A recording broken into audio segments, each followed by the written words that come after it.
when you have a sitting Congressman, Ilhan Omar, calling cops cancer? What do you think that leads to? You know, a lot of people are concerned that there is, you mentioned justice disparities.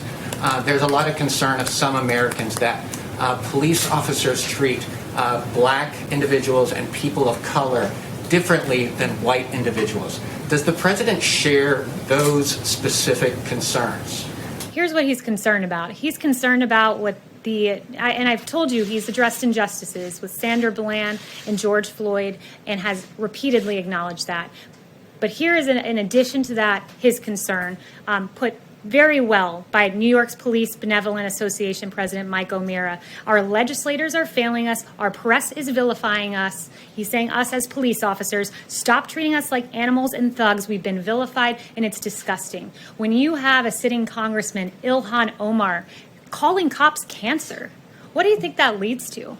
The AP reported on a shooting in front of a police department today in California. Let's stop vilifying our officers. Let's recognize injustice where we see it, but recognize all of us in here are safe because of our police officers doing their job each and every day. I understand that, but there are concerns among many Americans that people of color are not treated the same by police, and that is what many of the protests have been about. Does the president share those specific concerns? The president believes most of our police officers are good, hardworking men and women, like David Dorn, who was killed among these riots, like Patrick Underwood, who was killed among these riots. Those are our police officers. They are our best. They are our brightest. They're absolute places of injustice. We're addressing those. We're looking at legislative proposals and EOs, and what ultimately is determined we'll see in the coming days as to what will work as a policy prescription.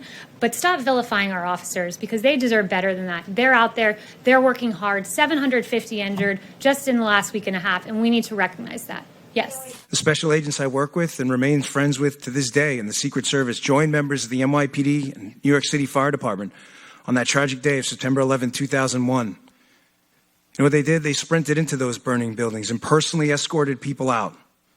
As we all know, those buildings collapsed, taking many of those brave NYPD and FDNY souls with them.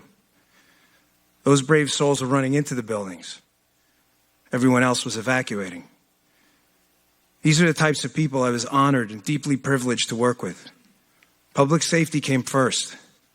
Everything else came second. Sometimes even their own families. The defund the police movement will target these heroes. They are the police, these people.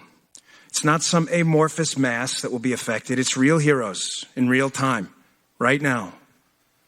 Removing these heroes from your communities and my community will do nothing but ensure chaos and destruction.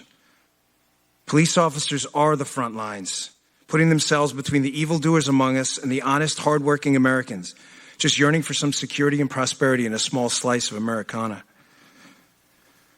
We can and should commit to police accountability. There's no question about that. But we can do it without shredding the thin wall between civilization and chaos.